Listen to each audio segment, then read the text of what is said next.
En juillet 2023, le chef de l'ancienne rébellion du Front populaire de libération, FPL, avait trouvé un compromis pour s'allier avec le président Bazoum. Suite à l'interruption de l'ancien pouvoir qui a conduit à la détention du président, le FPL en a profité pour reprendre ses activités terroristes dans le seul but de saper le pouvoir du président de transition, Abdourahmane Tiani. Plusieurs attaques ont été menées au cours des 6 derniers mois, causant d'importants dégâts matériels et l'enlèvement de responsables politiques, notamment le commandant Amadou Torda, préfet de Bilma, enlevé le vendredi 21 juin, ainsi que 4 membres des forces de sécurité qui l'accompagnaient. Dans la nuit du 16 juin, le FPL a mis sa menace à exécution en détruisant un tronçon important de l'oléoduc, en guise de premier avertissement aux autorités de Niamey, a indiqué le mouvement dans un communiqué publié sur les réseaux sociaux le lundi 17 juin et signé par son président,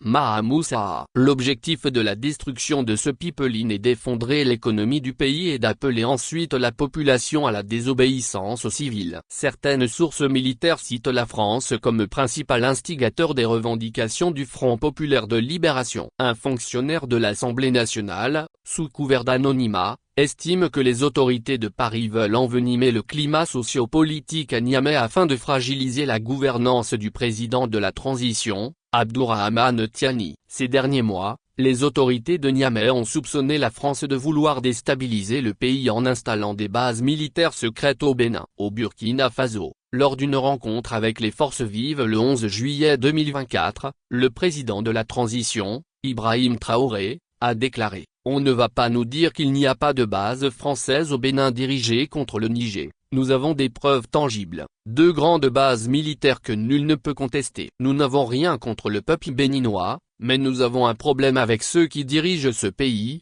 et nous le disons haut et fort. Les 2 bases sont localisées, l'une vers Kandji et l'autre vers Porga. Les pistes ont été réaménagées. Les avions atterrissent et entraînent les terroristes. Nous avons des enregistrements audio. Les experts militaires estiment que les autorités de l'Alliance des États du Sahel doivent prendre des mesures sérieuses pour contrer la montée en puissance du Front populaire de libération, d'anciens rebelles accusés de collaborer avec l'ancienne métropole. La demande de libération de l'ancien président Mohamed Bazoum n'est qu'un prétexte.